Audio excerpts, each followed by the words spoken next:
જ્યાં દેવનો આત્મા આપણી મધ્ય ઉતરી આવે અને પવિત્ર આત્માના દોરવણીમાં આપણે આરાધના કરીએ.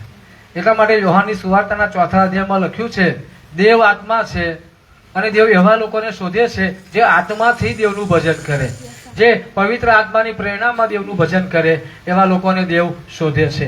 શું આપણે પ્રભુની સ્તુતિ કરીએ છીએ? જ્યારે આપણે આરાધના કરતા હોઈએ છીએ ત્યારે એ ગીતો જે છે, જે સ્તુતિ આપણે કરીએ છીએ, એ શબ્દો આપણે સમજીએ છીએ કે આપણે શું ગાઈ રહ્યા છે. રાઈટ? સો હંમેશા આપણે એ રીતે પ્રભુની આરાધનામાં જોડાઈએ છીએ. આજે સાંજે હું તમારો આવકાર કરું છું. આ સમયે ચોક્કસ આપણો અહીંયા ભેગા મળવું આશીર્વાદિત થશે. પ્રભુને આપેલો કોઈ સમય નકામો જતો નથી. આમેન. અને એટલા માટે તમે અહીંયા આવ્યા છો, પ્રભુ એ જોઈ રહ્યા છે, પ્રભુ એ જોઈ રહ્યા છે અને પ્રભુ મોટો બદલો તેનો આપવાના છે. આમેન. તમે ખુશ છો કે નહીં? હે ને? આપણે હંમેશા ખુશ રહેવાનું. બાઇબલ એમ કે છે નીતિ વચનો 17:22મી કલમમાં કે હું તને કેવું હૃદય આપીશ? આનંદી હૃદય એ શું કે છે? આનંદી હૃદય એ ઉત્તમ ઔષધ છે. રાઈટ?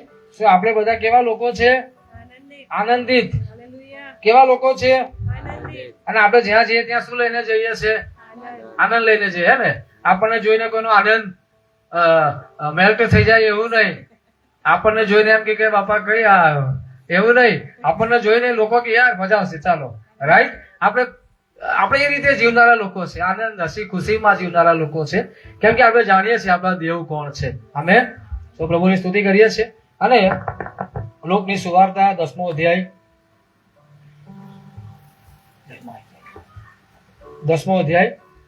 25મી કલમ થી 37મી કલમ સુધી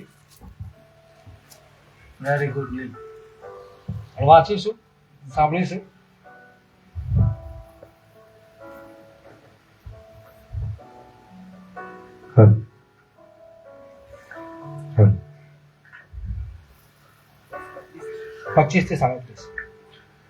જુઓ, એક પંડિતે ઉભા થઈને તેનું પરીક્ષણ કરતા કહ્યું કે ઉપદેશક, અનંત જીવનનો વારસો પામવા સારું મારે શું કરવું?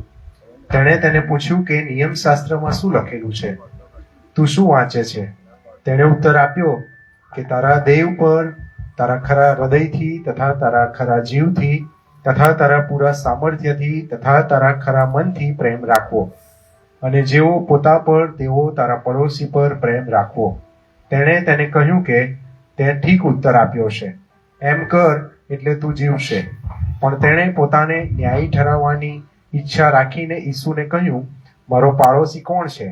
ઈસુએ ઉત્તર આપ્યો કે એક પુરુષ યરૂશાલેમથી યરીખો જતો હતો અને તે લૂંટારાના હાથમાં પડ્યો, અને તેઓ તેના લુગડા ઉતારી લઈને તથા તેને મારીને તેને અધમુઓ મૂકી ચાલ્યા ગયા. દૈવયોગે એક યાજક તે માર્ગે થઈને જતો હતો અને તે તેને જોઈને બીજી બાજુએ ચાલ્યો ગયો. એમ જ એક લેવી પણ તે ઠેકાણે આવ્યો, ત્યારે તેણે તેને જોઈને તે પણ બીજી બાજુએ ચાલ્યો ગયો. પણ એક સમરૂની માર્ગે ચાલતા ચાલતા જ્યાં તે પડ્યો હતો ત્યાં આવ્યો, અને તેને જોઈને તેને કરુણા આવી. તે તેની પાસે ગયો, તેના ઘા પર તેલ તથા દ્રાક્ષરસ રેડીને પાટા બાંધ્યા, અને તેને પોતાના જાનવર પર બેસાડીને ઉતારામાં લઈ ગયો અને તેની માવજત કરી. બીજે દહાડે તેણે 2 દિનાર કાઢીને ઉતારાવાળાને આપીને કહ્યું કે એની માવજત કરજે અને એ કરતા જે કંઈ વધારે ખર્ચ લાગશે તે હું પાછો આવીશ ત્યારે તને આપીશ. હવે તું શું ધારે છે? લૂંટારાના હાથમાં પડેલા માણસનો પડોશી એ 3માનો કોણ ઠર્યો? તેણે તેને કહ્યું કે જેણે તેના પર દયા કરી તે. ઈસુએ તેને કહ્યું કે તું જઈને એ પ્રમાણે કર. હાલેલુયા. ઈસુએ કહ્યું તું જઈને તે પ્રમાણે કર. પ્રભુનો આભાર માનીએ છીએ આપણે આ વચનના માટે. અને આજે શાસ્ત્ર ભાગમાંથી આપણે થોડો અભ્યાસ કરવાના છે ભલા સમરૂની વિશે. આમેન. આપણે બધાએ ભલા સમરૂની વિશે વાંચ્યું છે, હા કે ના? સાંભળ્યું છે, વાંચ્યું છે. તમે શું શીખ્યા છો? તમે શું શીખ્યા છો? આ સ્ટોરીમાંથી તમે શું શીખ્યા? અત્યાર સુધી આપણે ઘણી બધી વાર આ સ્ટોરી સાંભળી છે. તમે શું શીખ્યા?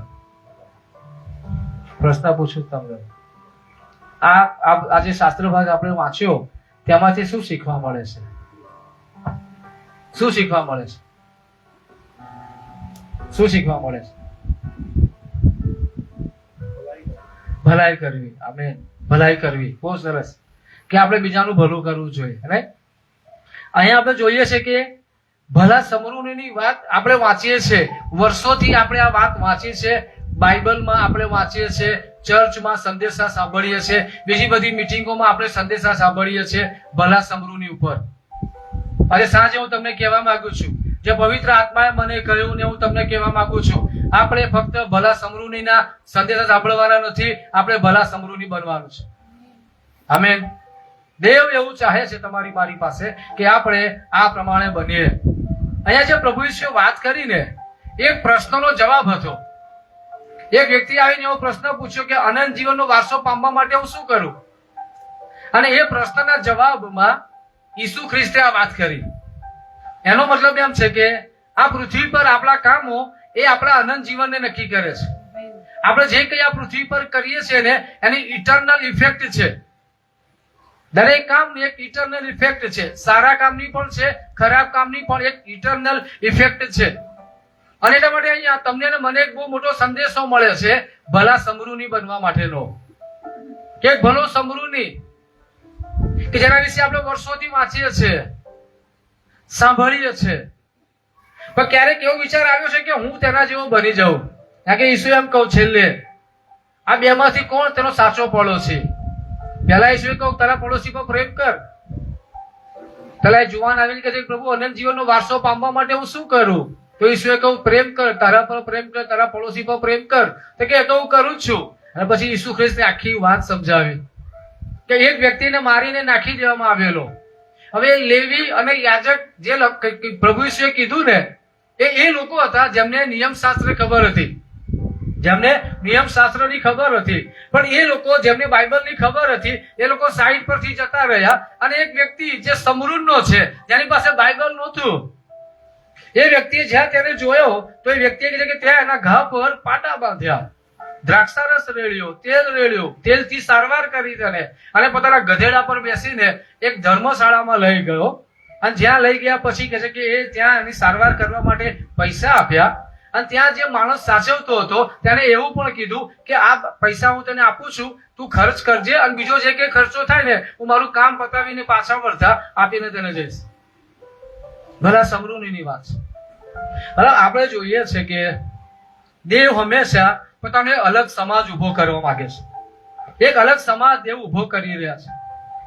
જયારે ઇઝરાયેલી લોકો મિસ્રની ગુલામીમાંથી બહાર નીકળ્યા ને પછી દેવે મૂસાને ક્યાં બોલાવ્યા? પહાડ પર બોલાવ્યા. 40 દિવસ 40 રાત મૂસા પહાડ ઉપર રહ્યા. અને દેવે ત્યાં મૂસાને 10 આજ્ઞા આપી. 10 આજ્ઞા આપી, કરારનું પુસ્તક આપ્યું કે હવે તમે લોકો આ પ્રમાણે ચાલો. આજે નિયમ શાસ્ત્ર હું તમને આપું છું, તમે તે પ્રમાણે ચાલો. જે મૂસાના 5 પુસ્તક છે ને એ નિયમ શાસ્ત્ર, તોરા, અને આ પુસ્તક પ્રમાણે તમે ચાલો. અને એ પુસ્તક એટલા માટે દેવે આપ્યું કે એ સમયની જે પ્રજા હતી, એ સમયના જે લોકો હતા ને એ બીજા બધા લોકો કરતા દેવની પ્રજા એક અલગ સાબિત થાય, એક અલગ દેખાય. એટલા માટે દેવે નિયમ શાસ્ત્ર આપ્યું, 10 આજ્ઞાઓ આપી. એક જ દેવને માનવો, કેમ કે એ સમયોમાં અને આજે પણ બહુ બધા લોકો બહુ બધા દેવોને માને છે. જૂઠું ન બોલ, ચોરી ન કર, ખૂન ન કર, જૂઠી સાક્ષી, આ બધી વાતો દેવે કહી કે તમે મારા નિયમોને પાળો. તમે કહે છે કે ખેતરમાં કશું વાવ્યું છે અને એ ઉગી ગયું છે, તમે જયારે એને બધું તોડી રહ્યા છો એ સમય નીચે જે પડે છે તમે તેને ભેગું ના કરો, વટે માર્ગુ માટે રહેવા દો. આ બધી બાબતો પ્રભુએ કહી કે જેથી કરીને બીજા સમાજ કરતા દેવનો સમાજ અલગ દેખાય. આપણે ખાલી થોડું વિચારીએ છીએ. તમારે ને મારે એક વિશ્વાસી વ્યક્તિ તરીકે તમારું મારું વિચારવાનું એ વૈશ્વિક હોય, વિશ્વ લેવલનું હોય, એ બહુ જરૂરી છે. આપણે નાનું વિચારનારા લોકો નથી, આપણે સમગ્ર વિશ્વનું વિચારીએ છીએ. કે દેવ જયારે વિશ્વનું વિચારે છે, હું પણ આખા વિશ્વનું વિચારું છું. કે ભલો સમૃદ્ધિ, આ વિશ્વને ભલા સમૃદ્ધિઓની જરૂર છે વાલાઓ. આ વિશ્વ, ઓકે, પહેલો યોહાનનો પત્ર 5મો અધ્યાય 19મી કલમ શું કહે છે? આપણે જોઈએ પહેલા યોહાનનું પત્ર 5મો અધ્યાય 19મી કલમ.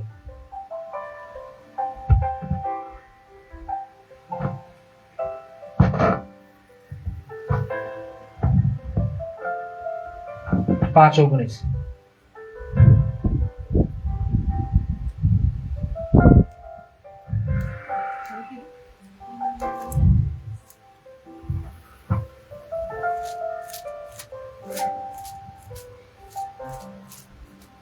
આપણે દેવના છીએ અને આખું જગત તે દુષ્ટની સત્તામાં રહે છે. સમજો બાઇબલ શું કહે છે? આપણે કોના છીએ? આખું જગત કોની સત્તામાં છે? શૈતાનની સત્તામાં. આખું આગળ લખ્યું છે કે દુષ્ટ શૈતાનની સત્તા નીચે વિશ્વ છે. હવે આ વિશ્વ શૈતાનની અધિકાર નીચે છે, શૈતાનની સત્તા નીચે છે, અને એટલા માટે એ લોકોના જીવનોમાં પ્રેમ નથી. જે દેવનો પ્રેમ હોવો જોઈએ એ પ્રેમ નથી. એ પ્રેમ નથી જે દેવનો પ્રેમ હોવો જોઈએ. અને તમે ને હું જ્યારે આ પૃથ્વી પર છીએ ને, તો પ્રભુ એવું ચાહે છે કે તેમનો પ્રેમ આપણા દ્વારા બીજા લોકો સુધી પહોંચે. એ પ્રેમ લોકો સુધી પહોંચે, એ માવજત, એ સાર સંભાળ લોકો સુધી પહોંચે. પ્રભુ એ ચાહે છે કે તમે ને હું એ ભલા સમરૂની બનીએ. એટલા માટે ઈસુ એમ કહ્યું કે જેઓ તમારા પર પ્રેમ રાખે છે તેમના ઉપર તમે પ્રેમ રાખો છો. તમે કશું નવું કરતા નથી. એ લોકો પર પ્રેમ રાખો જેઓ તમારું ભૂંડું બોલે છે. પ્રેમ રાખો. ભલા સમરૂની વાત છે વાલાઓ, કે ભલો સમરૂની જે ભલા સમરૂની એક અજાણ્યા વ્યક્તિની મદદ કરી. આજે આપણે કેટલી જગ્યાએ લોકોને મદદરૂપ બનતા હોઈએ છીએ. ઇવન તમે જુઓ કે એ વ્યક્તિએ મદદ તો કરી, પૈસા પણ ખર્ચ્યા. આજે ઘણી બધી વાર જયારે આપણે પૈસા ખર્ચવાની વાત આવે ને, એવી કોઈ વ્યક્તિની માટે જે જરૂરિયાતમંદ છે, સેવા કરવાની વાત આવે ને, તો આપણે પાછા હટી જઈએ છીએ, પૈસા ખર્ચતા નથી. કોઈ માટે 100, 50, 100, 200 રૂપિયા જરૂરિયાતમંદને આપવાના હોય ને, તો આપણે તેને આપતા નથી. આપણે તેનો ન્યાય કરવા બેસીએ છીએ. રાઈટ? આપણે તેનો ન્યાય કરવા માટે બેસીએ છીએ. જરૂરી શું છે? તમારા મારા દ્વારા પ્રભુનો પ્રેમ લોકો સુધી પહોંચે. તમારા મારા દ્વારા એક માવજત લોકો સુધી પહોંચે. બરાબર? આ વિશ્વ એ બહુ દુઃખી છે. આ વિશ્વ એ બહુ દુઃખી છે.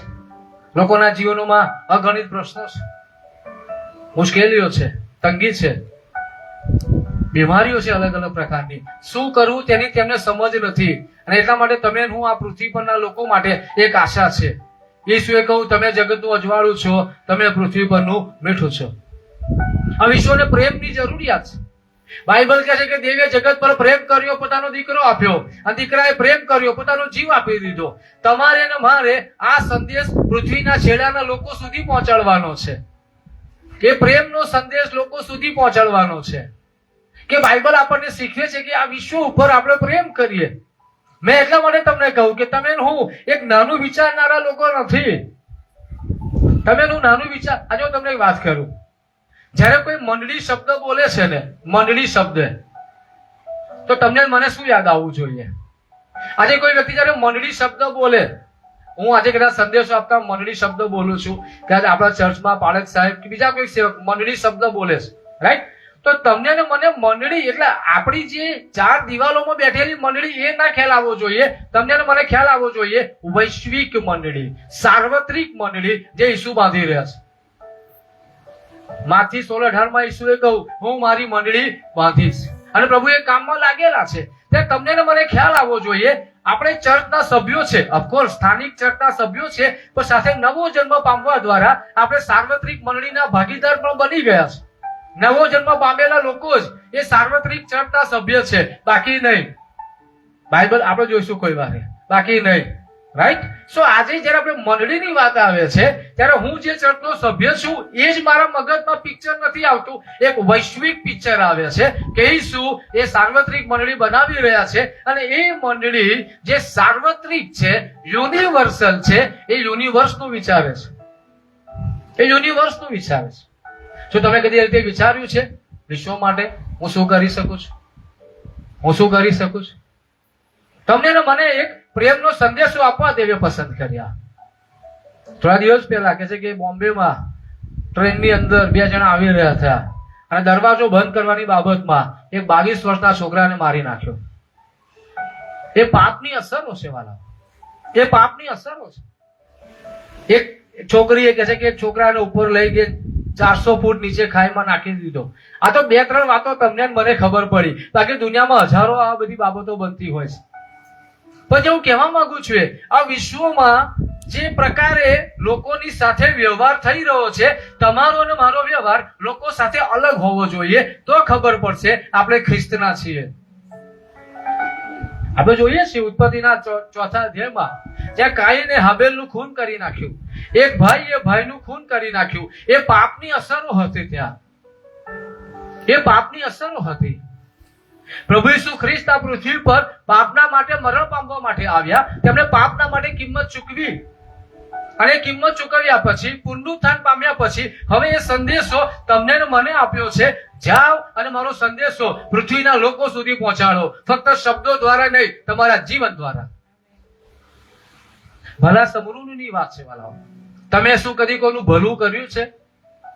શું તમે કદી આમ હોસ્પિટલમાં ગયા છો અને કોઈ વ્યક્તિ જરૂરિયાતમંદ છે, તમારા ખિસ્સામાંથી 500 રૂપિયા કાઢીને આપ્યા છે? ભલા સમરૂની વાત છે. તમારા માટે જેઓ ભૂંડું બોલી રહ્યા છે, તમે તેમને આશીર્વાદ આપો છો ખરા? જેમ કાઈને હાબેલનું ખૂન કરી નાખ્યું ને, બરાબર, આજે આપણા શબ્દો દ્વારા એ કાઈને હાબેલનું એકવાર ખૂન કર્યું, આપણે આપણા શબ્દો દ્વારા આપણા ભાઈઓ બહેનોનું રોજ ખૂન કરીએ છીએ, આપણા શબ્દો દ્વારા. ભલા સમરૂની વાત છે. આ પ્રભુ ચાહે છે, પ્રભુ તમારી મારી પાસે આજે પ્રભુ વ્યક્તિગત રીતે એવું ચાહે છે કે હું જોઈ છું, તો પ્રભુ વ્યક્તિગત રીતે એવું ચાહે છે કે હું ભલા સમરૂની જેવો બનું, ભલા સમરૂની જેવો ભલું કરનાર બનીએ, આપણે મદદ કરનાર બનીએ, લોકોને પ્રેમ કરનાર બનીએ, લોકોને માફ કરનાર બનીએ. એટલા માટે ઈસુએ માથી 5માં એમ કહ્યું કે જ્યારે તું વેદી પાસે આવે છે અને તને ખ્યાલ આવે છે કે મારા ભાઈની વિરુદ્ધ મારે કશું છે, તો જા જઈને ચોખ્ખું કર, પછી તારું અર્પણ ચડાવ. બાઇબલ આપણને આ પ્રકારના ખ્રિસ્તી જીવનની વાત કરે છે વાલાઓ. આ પ્રકારનું તમારું મારું ખ્રિસ્તી જીવન હોય કે આપણે પ્રેમથી જીવીએ છીએ. આપણે જે જગ્યાએ રહીએ છીએ, આપણા પડોશના લોકો છે ત્યાં પ્રેમથી રહીએ છીએ, પ્રેમથી જીવીએ છીએ, તેમને મદદરૂપ બનીએ છીએ, તેમના માટે પ્રાર્થના કરીએ છીએ. એ પ્રભુ તમારી મારી પાસે આ પ્રકારના જીવનની અપેક્ષા રાખે છે વાલાઓ, કે તમે હું આ પ્રમાણે જીવીએ.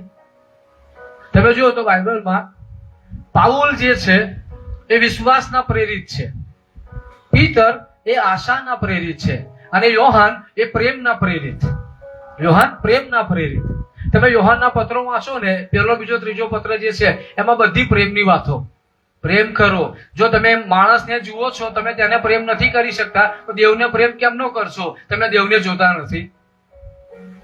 બાઇબલ આપણને આવું શીખવે છે કે હું પ્રભુ હું તમને પ્રેમ કરું છું. પ્રભુ કે પહેલા તું તારા પડોશીને પ્રેમ કર. તારું ભૂંડું બોલી રહ્યો છે એને પ્રેમ કર. તારા માટે ખરાબ વાત કરી રહ્યો છે, તને ખબર છે કે આ માણસ મારા માટે ખરાબ વાત કરી રહ્યો છે, એને પ્રેમ કર. એ સાચું ખ્રિસ્તીપણું છે. એટલા માટે બાઇબલ આપણને એવું શીખવે છે કે પ્રભુ ઈસુ ખ્રિસ્તે નિંદા કરનારાઓની સામે નિંદા ના કરી, પણ પોતાને અદલ ન્યાય કરનારના હાથમાં સોંપી દીધા. હાલેલુયા. તીતરા પત્રમાં આ પ્રમાણે લખવામાં આવ્યું છે કે ધમકી સાંભળીને ધમકી ના આપી. આખી પ્રભુ ઈસુ હતા, દેવ. એક શબ્દ બોલ્યા હોત ને બધું સાફ થઈ ગયું હોત, પણ ત્યાં ચૂપ રહ્યા, કેમ કે એ પ્રેમ કરતા હતા. ભલો ભલા સમરૂની વાત. એ પ્રશ્નનો જવાબ હતો કે તું આ પ્રમાણે કર, તું તે પ્રમાણે કર. અને શેની માટે પ્રેમ કેમ કરવાનો છે? પ્રશ્ન શું હતો? અનંત જીવનનો વારસો પામવા માટે હું શું કરું? તમે અરે મારે જો અનંત જીવનનો વારસો જોઈએ છે ને, તો ખાલી બાઇબલ વાંચવાથી, પ્રાર્થના કરવાથી કે સંગતમાં જવાથી નહીં મળે. એ તો છે જ, એ તો બધું ગણાશે જ, પણ એ બહુ જરૂરી છે. લોકો પ્રત્યે મારો વ્યવહાર કેવો છે? લોકોની સાથે મારો વ્યવહાર કેવો છે? લોકોના માટે હું શું બોલું છું? જ્યારે તેઓ હાજર હોય છે ત્યારે મારા શબ્દો તેમના માટે શું હોય છે? જ્યારે તેઓ ગેરહાજર હોય છે ત્યારે મારા શબ્દો શું હોય છે? કોઈ સમજો, એક વસ્તુ તમને કહું, આજે હું કોઈ વ્યક્તિની નિંદા કરીશ, આજે હું કોઈ વ્યક્તિની ખોદણી કરીશ, હું આજે એ વ્યક્તિની પાછળનું ભૂંડું બોલ કર્યા કરીશ, એને જે ના કર્યું હોય એ બોલ કર્યા કરીશ, એ વ્યક્તિને કશો ફરક પડશે? કશો ફરક નહીં પડવાનો. ફરક કોને પડશે ખબર છે? મને પડશે. કેમ? બાઇબલ એમ કહે છે ગીતશાસ્ત્ર પહેલા અધ્યાયમાં કે જે માણસ પાપીઓના માર્ગમાં ઉભો રહેતો નથી, દુષ્ટોની સલાહ પ્રમાણે ચાલતો નથી, નિંદાખોરો સાથે બેસતો નથી, એ આશીર્વાદિત છે. બરાબર. આજે પ્રભુ તમને ને મને જોવે છે કે હું શું બોલું છું, હું પ્રેમના શબ્દો બોલું છું કે બીજી બધી વાતો કરું છું. ત્યાં મારા આશીર્વાદો નક્કી થાય છે કે હવે દેવ એમ વિચાર કરે છે હવે હું તને આગળ વધારું કે ના વધારું. એક બાબત યાદ રાખીએ, કોઈની પાસે પૈસા છે એટલે હું આશીર્વાદિત છું એવું માનશો નહીં. અખ્રિસ્તી લોકો પાસે બહુ રૂપિયો છે, રાઈટ? પૈસા હોવું એક સારી બાબત છે, પૈસા છે એ જ પ્રભુનો આશીર્વાદ છે એવું માની લેવું ખોટું છે. મોટા મોટા બુટલેગરો, ખંડણી લેનારા, ખૂન કરનારા કરોડોપતિ છે, તો યહોવાથી આશીર્વાદ થયેલા છે? નો સર. તમારું મારું દ્રષ્ટિકોણ જીવનનો શું છે? બીજાઓ પ્રત્યે તમારો વ્યવહાર શું છે? મારો પડોશી, બાઇબલ એમ કહે છે કે તારો પડોશી તારી બાજુમાં એ સલામતીમાં રહે. મારો પડોશી મારી બાજુમાં સલામતીમાં રહે. આજે હું નિયમિત આખા વિસ્તાર માટે પ્રાર્થના કરું છું, કે બધાય કરતા હોય છે, બહુ મોટી એ નથી, પણ હું કરું છું. મારા પડોશીઓ માટે હું પ્રાર્થના કરું છું, પ્રભુ તેમને આશીર્વાદ આપજો, તેમનું ભલું કરજો, તેમને સુખી કરજો, તેમના ઘરોમાં તમે તંદુરસ્તી રાખજો. ભલા સમૃદ્ધિની વાત છે, ભલા સમૃદ્ધિની વાત છે.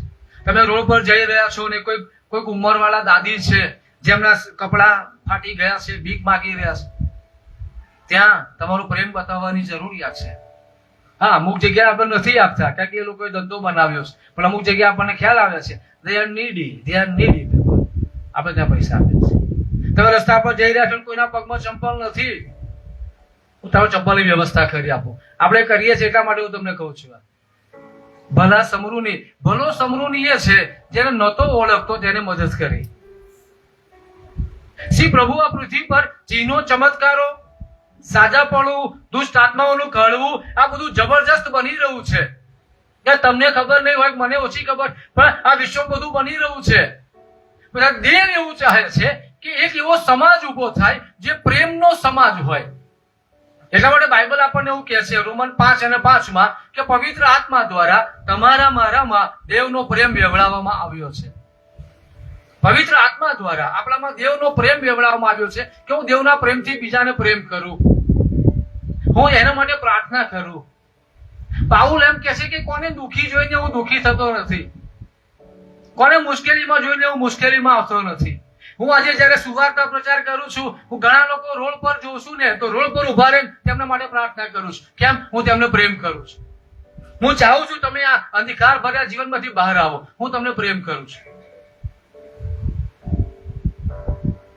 ભલા સમૃદ્ધિની વાત છે. તમે મિત્રો છો, તમારા મિત્રો ખોટી બાબતોમાં છે, એમના માટે પ્રાર્થના કરો. પ્રેમ, આપણે પ્રેમ ફેલાવીએ. આપણે નફરત ફેલાવનારા લોકો નથી, આપણે પ્રેમ ફેલાવનારા લોકો છે. આજે તમને ને મને એ શિક્ષણ મળી રહ્યું છે એકબીજાને પ્રેમ કરવા માટેનું. આજે બહુ પ્રમાણિકતાથી આપણે વિચારીએ, શું હું લોકો માટે સારા શબ્દો બોલું છું? ઘણી બધી જગ્યાએ તો લોકો કુટુંબના સભ્યો માટે પણ સારા શબ્દો નથી બોલતા. ભલા સમૃદ્ધિની વાત છે. અનંત જીવનનો વારસો પામવા માટે મારે શું કરવું? જો અનંત જીવનનો વારસો પામવો છે તો પ્રેમ કરવો પડશે. નરકનો વારસો પામવો છે તો પછી કપટ અને નિંદા, ન દેખાય, બધું જે કરવું હોય એ કરો, તમને છૂટી છે. જો અનંત જીવનનો વારસો જોઈએ છે તો બદલાવવું તો પડશે જ, તો બદલાવવું પડશે. ભલા સમૃદ્ધિની વાત, 100-200 રૂપિયા, હું ઘણી બધી વાર વિચાર કરું. અમે હંમેશા એક બાબતો આગ્રહ રાખીએ છીએ કે શાકભાજી લેવા માટે જઈએ તો કદી 1-2 રૂપિયા માટે કસકસ નહીં કરવાની. ડીમાર્ટમાં ખરીદી કરવા જાવ છો તમે? હા કે ના? અત્યારે મોટા ભાગ તો ડીમાર્ટમાં આપણે કહીએ છીએ ભાવ ઓછો કર, કહીએ છીએ, નથી કહેતા? પેટ્રોલ પુરાવા માટે જઈએ તો રોજ પુરાવા માટે આવું છું, આજે સોના 90 કર ને ભાઈ, કરીએ ના? અને એક આપણે નથી કરતા. એક શાકભાજી વાળો વ્યક્તિ જે સવારમાં 5 વાગે ઉઠીને શાકભાજી લેવા માટે જાય છે, એ શાકભાજી લઈ પોતાના ઘરે જઈને બધું અલગ કરે છે, અને અલગ કર્યા પછી જયારે લારી લઈ અને શાકભાજી વેચવા માટે નીકળે છે, અને ત્યારે આપણે તેની સાથે 2 રૂપિયા 5 રૂપિયા માટે કચકચ કરીએ છીએ. ક્યાં છે ભલા સમૃદ્ધિની વાત? ક્યાં છે પ્રેમની વાત? ક્યાં છે લોકોને મદદ કરવાની વાત? અરે 10-10, 20-20 રૂપિયા માટે લોકો ઝઘડા કરે છે. હું તમને કહું, આશીર્વાદિત થવું છે ને તો આપનારા બનો. આ એક સીધો નિયમ. આપો ને તમને આ એક સીધું બાઇબલનું વચન છે. તમે જો બાઇબલના વચનને ફોલો કરશો, બધું તમને મળશે. ભલા સમૃદ્ધિની વાત. આપણે દર વર્ષે ગરીબોને બ્લેન્કેટ આપીએ છીએ. આખા વર્ષ દરમિયાન કોઈ જગ્યાએ અનાજ કરિયાણાની જરૂરિયાત છે, આપણને ખબર પડી કે આ ઘરમાં ખોરાક નથી, આપણે ત્યાં પહોંચી જઈએ છીએ. લો, પ્રભુ તમને પ્રેમ કરે છે. આ અનાજ આપીએ છીએ, પ્રભુ તમને પ્રેમ કરે. આ કોઈ સંસ્થા તરફથી નથી, આ પ્રભુ તરફથી છે. પ્રભુ તમને પ્રેમ કરે છે. પ્રભુનો પ્રેમ આપણે વહેંચીએ. ભલા સમૃદ્ધિની વાત છે મારા. જે એક વિશ્વાસી વ્યક્તિ, એક ખ્રિસ્તી વ્યક્તિ જો ભલો સમૃદ્ધિ બનવાનો પ્રયત્ન કરશે ને, તો આ વિશ્વ બહુ જલ્દી બદલાઈ જશે. આ વિશ્વ બહુ જલ્દી બદલાઈ જશે. પ્રભુનું આગમન બહુ જલ્દી થઈ જશે. કારણ કે જ્યારે પ્રભુ જોશે મારી કન્યા મારા માટે તૈયાર થઈ છે, પ્રભુ જોશે મંડળી જે તેમની કન્યા છે, એ કન્યાએ જગતનું રૂપ ધરવાનું બંધ કરી દીધું છે. એ કન્યાએ પ્રેમના શબ્દો બોલવાનું શરૂ કરી દીધું છે. એ કન્યાએ પ્રેમ વેચવાનું શરૂ કરી દીધું છે. એ કન્યાએ મદદ કરવાનું શરૂ કરી દીધું છે. અને ત્યારે એ વરરાજા આવી જશે આ પૃથ્વી પર તેમની મંડળીને, તેમની કન્યાને લેવા. બરાબર, આપણે યાદ રાખીએ, પ્રભુ આ પૃથ્વી પર પ્રેમ આપવા માટે આવ્યા, પ્રેમનો સંદેશો લઈને આવ્યા. તો તમે ને હું શું પ્રેમમાં ચાલીએ છે ખરા? એફએસસીના પત્રમાં પાઉલ કહે છે, પ્રેમમાં ચાલો, વોક ઇન લવ. પ્રેમમાં ચાલો, પ્રેમમાં ચાલો. એકબીજાને પ્રેમ કરો. નફરત કરવા માટે તો દુનિયાના લોકો પડેલા જ છે, નુકસાન કરવા માટે તો દુનિયાના લોકો પડેલા જ છે. પણ જેમની પાસે બાઇબલ આવ્યું, જેમને એક ખ્રિસ્તી ઘર મળ્યું, એક ખ્રિસ્તી કુટુંબ મળ્યું, જેમને મંડળી મળી, તેમની પાસે દેવ એવી અપેક્ષા રાખે છે તેઓ પ્રેમના વ્યક્તિઓ બને. તેઓ પ્રેમના વ્યક્તિઓ બને. પ્રેમના 4 પ્રકાર છે. પ્રેમના 4 પ્રકાર છે. ફિલિયો, કહો પ્રેમ. ફિલિયો બોલો મારી પાસે. ફિલિયો, સ્ટોર્ગે, ઇરોઝ અને અગાપે. આ 4 છે. ફિલિયો, સ્ટોર્ગે, ઇરોઝ, અગાપે. ફિલિયો સ્વાર્થી પ્રેમ. મને જેકી પાસેથી કશું મળી જશે એટલે હું જેકી સાથે સંબંધ રાખું છું. કેમ? મને જેકી પાસેથી કશું મળે છે. સ્વાર્થનો પ્રેમ. આ પ્રેમ બાઇબલ સ્વીકારતું નથી. સ્વાર્થનો પ્રેમ નહીં. હું જેકીને પ્રેમ કરું છું કેમ કે મારો ભાઈ છે. બાઇબલ કહે છે એકબીજા પર પ્રેમ કરો. હું મારા ભાઈને પ્રેમ કરું છું, તો મારો આધાર તો યહોવા દેવ છે. સ્વાર્થી પ્રેમ. જેમ આજે લોકો ખુરશી મેળવવા માટે, આગળ જવા માટે થોડું આમ કરી લો, તેમ કરી લો. નો સર, આપણે જીવનની દરેક સફળતા માટે, દરેક બાબતો માટે દેવ ઉપર આધારિત છે. ફિલિયો સ્વાર્થી પ્રેમ. સ્ટોર્ગે પાલન પોષણનો પ્રેમ. કે આજે મેં પિન્ટુ માટે કશું કર્યું તો હવે હું એવી અપેક્ષા રાખું છું પિન્ટુ મારા માટે કરે. સમજાય છે? હું નોયલ માટે કશું કરું છું, નોયલ મારા માટે કશું કરે. ભલા જીવનમાં કદી કોઈની પાસે અપેક્ષા ના રાખશો. જો જીવનમાં તમારે દુઃખી નથી થવું ને તો અપેક્ષા ના રાખશો. ભલું કરવાનું છે, ભલું કરો. મદદ કરવાની છે, મદદ કરો. કોઈ જગ્યાએ પૈસા ખર્ચવાના આવે, 100-200 રૂપિયા તમે ખર્ચી શકો છો, ખર્ચી નાખો. અપેક્ષા ના રાખશો. હું આજે તમારી આગળ ઉભો છું ને હું વાત કરી રહ્યો છું. હું અડધી રાત્રે લોકોની મદદ કરવા માટે ગયો છું. મેં મારા ખિસ્સાના પૈસા ખર્ચ્યા છે. મારી સાથે આવનારા લોકોની મેં સારી રીતે આગતા સ્વાગતા કરી છે. ગમે ત્યારે મને કોઈને બોલાવ્યો હોય, હું પ્રાર્થના કરવા માટે ગયો છું. રાત્રે 2 વાગે, 2:30 વાગે કોઈનામાં ફોન આવ્યા હોય, આજ સુધી મેં કદી ફોન નથી ઉંચક્યો. એવું મોટા ભાગે નથી બન્યું. કેમ? આપણે પ્રેમ કરીએ છીએ. પણ અપેક્ષા નથી રાખતો મેં તમારા માટે આવું કર્યું માટે તમે મારા માટે આ કરો. નો એક્સપેક્ટેશન. હા, આજે જે વ્યક્તિને મારી સેવા મળી, જેના માટે હું અડધી રાત્રે જઈને ઉભો રહ્યો, જેના માટે મેં મારું પેટ્રોલ બાળ્યું ને, એ વ્યક્તિને ખબર હોવી જોઈએ આ વ્યક્તિએ મારા માટે શું કર્યું છે. એ ખ્રિસ્તી માણસ છે.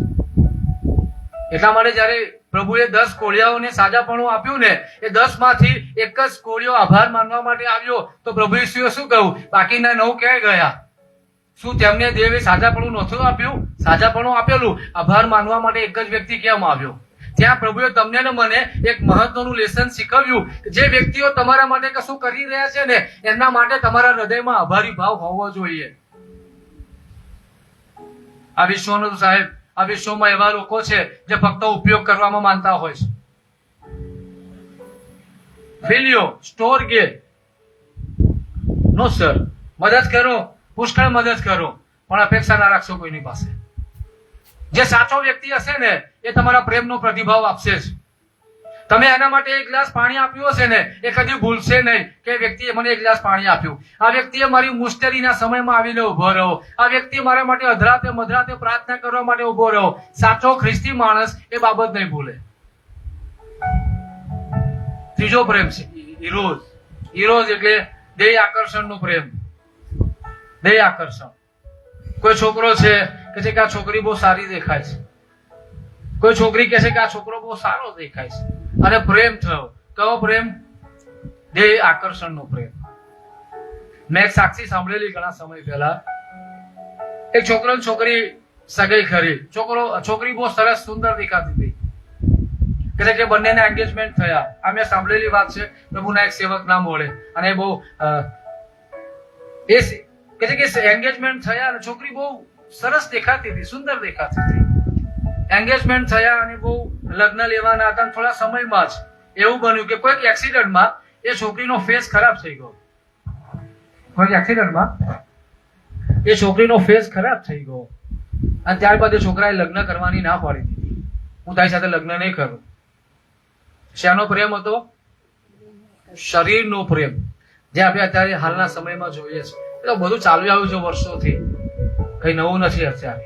પણ એક શરીરનો પ્રેમ. આ એક બાબત છે. આજે જુવાનો અહીંયા બેઠા છે, સાંભળી રહ્યા છે, મારું મેસેજ સાંભળી રહ્યા છે. હું તમને કહેવા માંગુ છું, દેવ આગળ નમી જાઓ, પ્રભુ આગળ પ્રાર્થના કરો, પ્રભુ પાસે પ્રાર્થના કરો, પ્રભુ તમે મને જીવન સાથી આપજો. પ્રભુ જે આપશે ને એ આલાગ્રાટ હશે,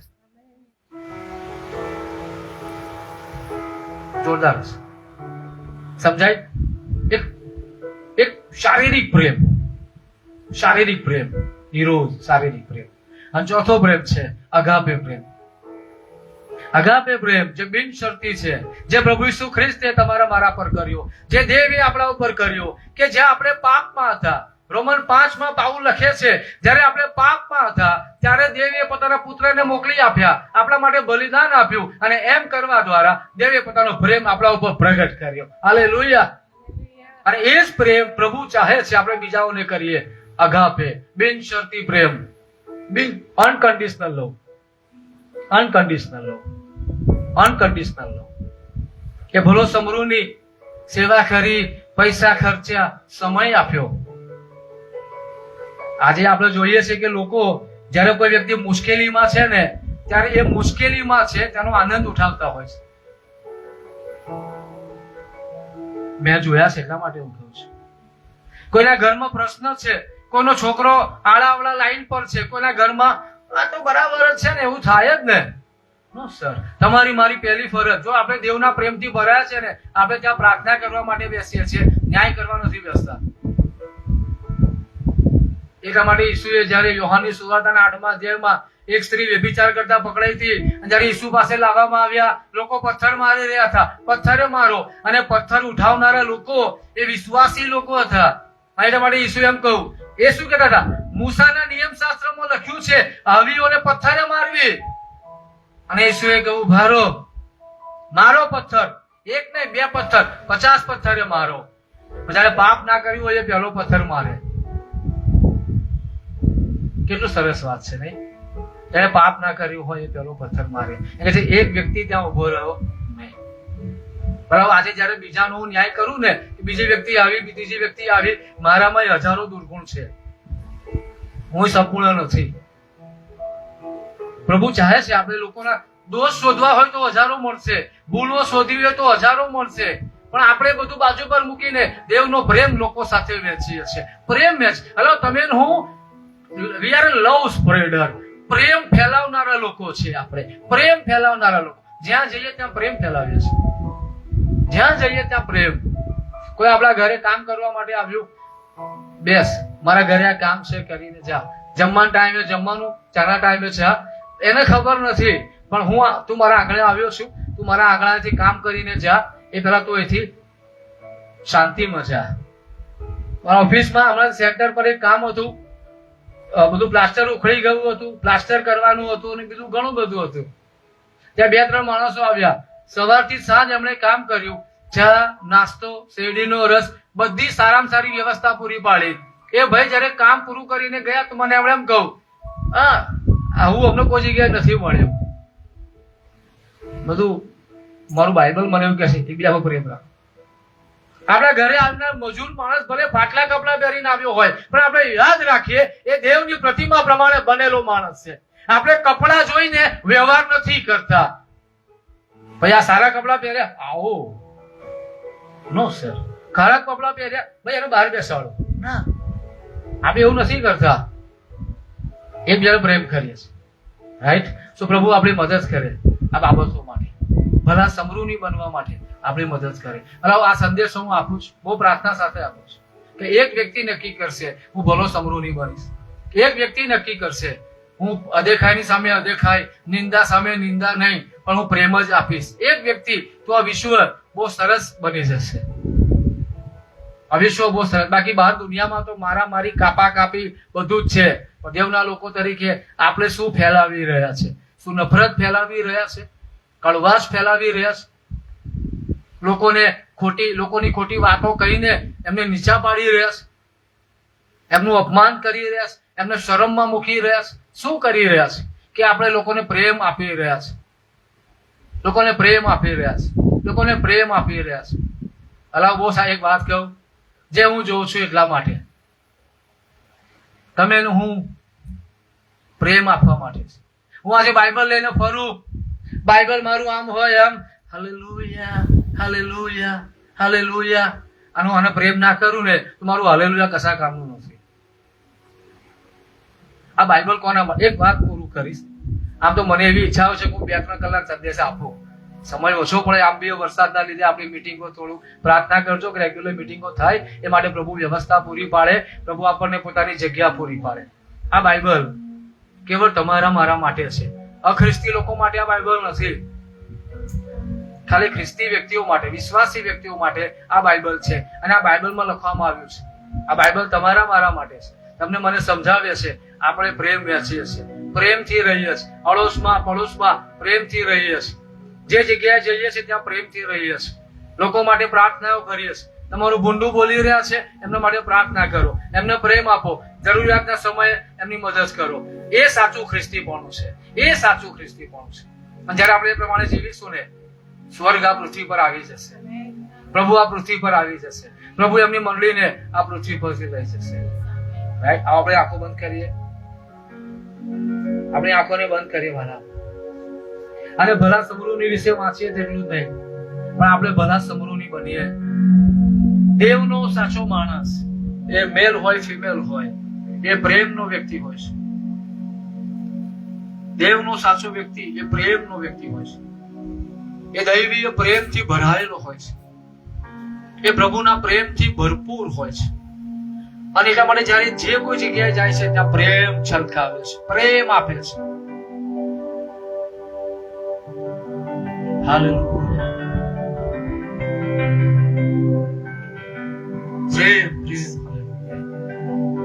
પગ ધોયા શિષ્યોના જ્યારે,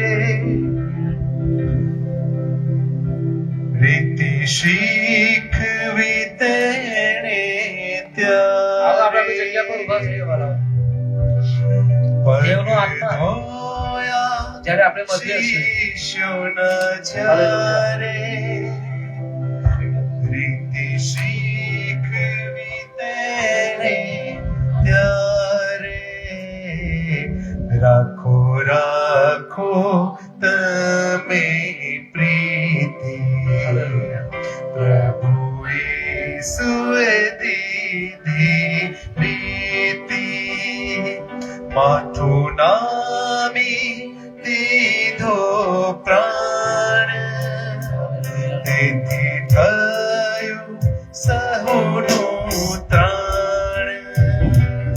માથું નામી દીધો પ્રાણ તેથી થયું સહુનું પ્રાણ રાખો રાખો તમે પ્રીતિ પ્રભુ ઈસુએ દીધી પ્રીતિ એવી કીધી તેણે એવી કીધી બીજા કોણે એવી પ્રીતિ કીધી તેણે એવી કીધી બીજા કોણે રાખો રાખો તમે પ્રીતિ એમ કરવા દ્વારા અમે પૂરેપૂરું નિયમ શાસ્ત્ર પાડીએ. પ્રભુ તમે એવું ચાહો છો કે અમે સાચા અર્થમાં તમારા જેવા બનીએ. જેમ તમે નિંદાઓની સામે નિંદા ના કરી, અદેખાઈની સામે અદેખાઈ ના કરી, જૂઠની સામે તમે જૂઠ ના ચલાવ્યું, પણ તમે તો પોતાને દેવને સોંપી દીધા. એ પ્રેમ તમે વહેંચ્યો પ્રભુ. આજે તમે એવું ચાહો છો કે એ પ્રેમ અમારા દ્વારા લોકો સુધી પહોંચે. ત્યારે ઈશ્વર પિતા અમે પ્રાર્થના કરીએ છીએ આજે રાત્રે તમારી સમક્ષતામાં ઉભા રહીને કે અમારામાંથી એ પથ્થરનું હૃદય દૂર કરો, અમારામાંથી કડવાશનું હૃદય દૂર કરો, અમારામાંથી બીજાઓની નિંદા, બીજાઓની અદેખાઈ કરવાનું હૃદય દૂર કરો, બીજાઓને નીચા પાડવા માટેનું હૃદય દૂર કરો, બીજાઓના જીવનોને તોડવાની બાબતો જે અમે બોલતા હોઈએ છીએ, કુટુંબો તોડનારી બાબતો બોલતા હોઈએ છીએ, એ હૃદય અમારામાંથી તમે દૂર કરો પ્રભુ. એ પથ્થરનું હૃદય તમે દૂર કરો. એ અમારું જીવન પ્રભુ એ નફરત ફેલાવનારું નહીં, પણ અમારું જીવન એ પ્રેમ ફેલાવનારું બને. જેમ પ્રભુ તમે એ પ્રેમ ફેલાવ્યો તેમ અમે પણ પ્રેમ ફેલાવીએ પ્રભુ. અમારા કુટુંબના સભ્યોની સાથે, અમારા અડોશ પડોશમાં અમે પ્રેમ ફેલાવનારા બનીએ. અમે જે કોઈ જગ્યાએ જઈએ ત્યાં પ્રેમ ફેલાવનારા બનીએ પ્રભુ. અમે એકબીજા માટે સારી વાત કરનારા બનીએ. અમે એકબીજા માટે સારી સાક્ષી આપનારા બનીએ. અને એમ કરવા દ્વારા અમે તમારા જેવા બનીએ. કેમ કે પ્રભુ તમે અમને તમારા જેવા બનેલા જોવા માંગો છો. વચનમાં લખ્યું છે જેવો હું છું તેવા તમે થાવ. આજે રાત્રે પ્રભુ અમે તમને સોંપાઈ જઈએ છીએ. અને જ્યાં જ્યાં અમે નબળા છીએ પ્રભુ, જ્યાં અમારો એ સ્વભાવ બદલાઈ શકતો નથી, કે સ્વભાવ બદલાતો નથી, આજે રાત્રે તમે સ્વભાવ તોડી નાખો. કે પ્રભુ અમે જે કોઈ જગ્યાએ જઈએ છીએ ત્યાં પ્રેમની વાતો કરીએ, બીજાઓને ઉત્તેજન આપીએ, બીજાઓને હિંમત આપીએ, અને બીજાઓના માટે સારા શબ્દો બોલીએ, બીજાઓના માટે ઉત્તેજનના શબ્દો બોલીએ. આગળ હોય ત્યારે જ નહીં, જ્યારે વ્યક્તિ અમારી સામે હાજર ના હોય ત્યારે પણ અમે સારા શબ્દો બોલીએ. એ માટે તમારી કૃપા અમને આપો. એ શૈતાનના કામો જે અમારા જીવનોમાં થયા છે તેને તમે તોડી નાખો પ્રભુ. કેમ કે નફરત એ તમારું નહીં, શૈતાનનું કામ છે. એ નિંદાઓ કરવી, અદેખાઈ કરવી, ખોદણી કરવી એ પવિત્ર આત્માનું ફળ નથી, એ દુષ્ટ આત્માનું ફળ છે. પ્રભુ અમે શૈતાનના ઉપયોગમાં આવવા નથી માંગતા, અમે તમારો ઉપયોગમાં આવવા માંગીએ છીએ. શૈતાનની ઈચ્છા અમારા જીવનમાં પૂરી ના થાય, તમારી ઈચ્છા અમારા જીવનમાં પૂરી થાય. અને આ વિશ્વ જાણે કે પ્રભુ પ્રેમના પ્રભુ છે, અને પ્રભુના લોકો પણ પ્રેમના છે. આજે રાત્રે પ્રભુ અમારા હૃદયમાં કદાચ અમે કોઈને માફ નથી કર્યા, અમે કોઈને માફ નથી કર્યા, એ વ્યક્તિઓએ અમારું ભૂંડું કર્યું છે, નુકસાન કર્યું છે, અમારા વિશેની જૂઠી વાતો તરે તરેની ફેલાવી છે. આજે કદાચ એ વ્યક્તિઓના માટે નફરત આવી ગઈ છે, કડવાશ આવી ગઈ છે, બદલો લેવાની ભાવના આવી ગઈ છે. આજે કદાચ એવું નક્કી કર્યું છે કે હું આ વ્યક્તિને જીવનભર કદી માફ નહીં કરું. તો પ્રભુ જો અમે કોઈને માફ નહીં કરીએ તો તમે અમને પણ માફ નહીં કરો. કેમ કે તમારું વચન કહે છે જેમ અમે અમારા ઋણીઓને માફ કર્યા છે તેમ તમે અમારા ઋણો અમને માફ કરો. અમે બીજાઓને જે રીતે માફ કરીએ છીએ, અમારી માફીનો આધાર બીજાઓને અમે કેવી રીતે માફ કરીએ છીએ તેના ઉપર રહેલો છે પ્રભુ. ત્યારે અમને કૃપા પૂરી પાડો કે અમારા હૃદયોમાં એ વ્યક્તિઓને અમે માફ કરીએ. એ વ્યક્તિઓના માટે પ્રભુ તમે અમને પ્રેમનો આત્મા આપો. અમારાઓના જીવનોને પ્રભુ તમે તમારા પ્રેમના આત્માથી ભરી દો. વચનોનું જ્ઞાન, વચનોની સમજ અને એ પ્રમાણેની જીવન શૈલીથી તમે તેમને ભરી દો. તમે તેમને નવી જીભ આપો, નવો સ્વભાવ આપો, નવા કાન આપો પ્રભુ. તમારા હાથોમાં અમે સોંપાઈએ છીએ. સ્તુતિ કરીએ છીએ કેમ કે તમે સ્તુતિના દેવ છો. તમે અમારા જીવનોમાં નવા કામો કરવાના છો. અમારા પરિવારોમાં નવા કામો થવાના છે. આ સમયોમાં અમારી ઘણી બધી પ્રાર્થનાઓનો જવાબ અમે મેળવવાના છે. અમે તમારી સ્તુતિ કરીએ છીએ. અમે વિશ્વાસથી જાહેર કરીએ છીએ કે આ પૃથ્વી પર અમારું જીવન આશીર્વાદિત છે કેમ કે ત્રિએક પરમેશ્વરે અમને આશીર્વાદિત કર્યા છે. તમારા હાથોમાં અમે સોંપાઈએ છીએ પ્રભુ ઈસુના નામમાં છે. પવિત્ર આત્મા અત્યારે મને એક બાબત કહી રહ્યા છે કે જે મા બાપ છે જે પોતાના બાળકો માટે ચિંતા કરી રહ્યા છે, પ્રભુનો આત્મા અત્યારે મને એમ કહી રહ્યો છે તમારા બાળકો માટે ચિંતા ના કરશો, તમારા બાળકો માટે પ્રાર્થના કરો કેમ કે તમારા બાળકો આ પૃથ્વી પર બળવાન થશે. તમારા બાળકો આ પૃથ્વી પર બળવાન થશે. આમેન. 9 વાગે આપણે અહીંયા મળીશું. પ્રાર્થનામાં રહેજો અને બસ પ્રભુના પ્રેમની વાતો. હાલેલુયા. એ અગાપે પ્રેમ આપણે લોકોને આપે. પ્રભુ તમને ખૂબ આશીર્વાદિત કરે.